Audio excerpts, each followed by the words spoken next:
रक्षा मंत्री राजनाथ सिंह और लोकसभा अध्यक्ष ओम बिरला आज हरिद्वार पहुंचे, जहां सीएम पुष्कर सिंह धामी ने उनका स्वागत किया। सीएम धामी ने रक्षा मंत्री और लोकसभा अध्यक्ष को किताब देकर उनका स्वागत किया। क्रिसमस को लेकर उत्तराखंड की राजधानी देहरादून में सभी तैयारियां पूरी हो गई हैं और धूमधाम से क्रिसमस का पर्व मनाया जा रहा है। राजधानी देहरादून के सभी चर्चों को सजाया गया है। शाम के समय लोग चर्च में जाकर प्रभु यीशु को याद करते हैं। देहरादून के पुराने सेंट फ्रांसिस चर्च के फादर एमरोश राहुल ने कहा कि पूरी तैयारियां हो चुकी हैं। सुबह से शाम तक कार्यक्रम चलेगा और यहां पर हज़ारों की संख्या में श्रद्धालु प्रभु यीशु के दर्शन करने आते हैं। फादर एमरोश राहुल ने क्रिसमस के महत्व के बारे में भी बताया। उन्होंने कहा कि जो धरती पर आकर हमें प्रेम का पाठ पढ़ाते हैं। क्रिसमस का पर्व है और इसलिए ये शांति, प्रेम, आनंद हमें एक दूसरे में बांटना है। आपसी मतभेद, ईर्ष्या की भावना, जलन की भावना और हमारे मन में जो कुरीतियाँ हैं, गलत संगतियाँ, विसंगतियाँ, उसको दूर करके आपसी प्रेम से एक दूसरे को गले से लगाना है, एक दूसरे को समझना है, एक दूसरे के लिए आनंद का कारण बनना है, खुशी का कारण बनना है। पूर्व प्रधानमंत्री अटल बिहारी वाजपेयी की जयंती को बीजेपी सुशासन दिवस के रूप में मना रही है। इसी के तहत भाजपा प्रदेश मुख्यालय में गोष्ठी का आयोजन किया गया। इस कार्यक्रम में भारतीय जनता पार्टी के प्रदेश महामंत्री आदित्य कोठारी, सुशासन दिवस के प्रदेश संयोजक ज्योति प्रसाद गैरोला, सांसद नरेश बंसल सहित भाजपा के तमाम विधायकों और पदाधिकारियों ने शिरकत की।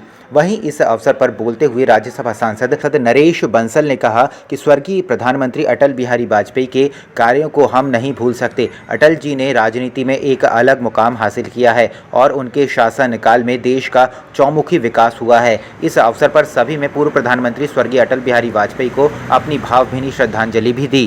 देखिए, भारतीय जनता पार्टी के स्वर्गीय श्री अटल बिहारी वाजपेयी जी प्रेरणा स्रोत हैं और देश के अंदर सुशासन कैसा हो सकता है इसका एक मॉडल उन्होंने रखा है। आज नरेंद्र मोदी जी की सरकार भी उसी मॉडल पर चल रही है, जिसमें सरकार के विकास की धुरी का केंद्र महिलाएं, युवा, गरीब और किसान ये है। इन सब चीज़ों पर अटल जी ने उदाहरण रखे हैं।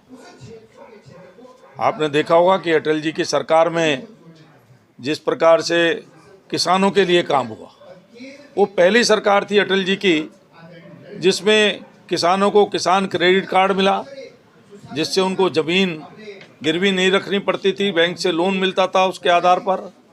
और जो उससे पहले तक 10-11% किसानों पर ब्याज पड़ता था, उन्होंने अपनी सरकार में, राजनाथ जी जब कृषि मंत्री थे, उसको घटा करके 6-7% पर लाए और आज की हमारी सरकारें तो उसको अनेक मामलों में 0% तक भी लाई है। महिला हेल्प ग्रुप को हम 5 लाख तक का लोन बिना किसी ब्याज के दे रहे हैं।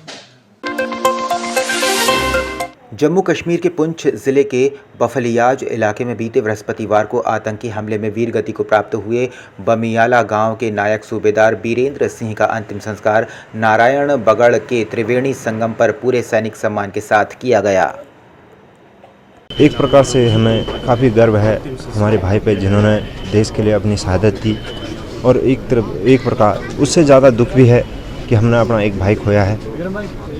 और हमें सरकार से ये गुजारिश करेंगे कि वो सर्जिकल स्ट्राइक करें और जो हमारे सैनिकों की शहादत हुई है उसका बदला लेंगे। अपने भतीजे पर गर्व है कि उसने देश की सेवा करते हुए अपने प्राणों को न्यौछावर किया है।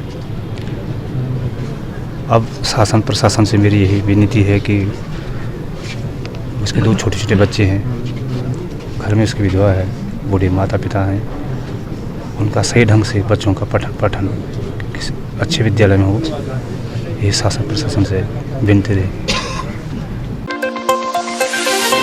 रुड़की के भगवानपुर तहसील में प्रशासन ने ब्लॉक परिसर में बने अधिवक्ताओं के चैम्बर तोड़ डाले, जिसके बाद अधिवक्ताओं में रोष देखने को मिला। वकीलों का कहना है कि उन्हें बिना बताए या बिना किसी नोटिस के कई अधिवक्ताओं के चैम्बर तोड़ दिए गए, जिसको लेकर वे हाई कोर्ट में रिट दायर करेंगे, क्योंकि उनके चैम्बर्स पर उनके क्लाइंटों के कागजात रखे हुए थे और बहुत से कागजात गोपनीय भी होते हैं, पर बिना उन्हें कोई इन्फॉर्मेशन दिए उनके चैम्बर हटाए गए हैं, जो पूरी तरह गलत है।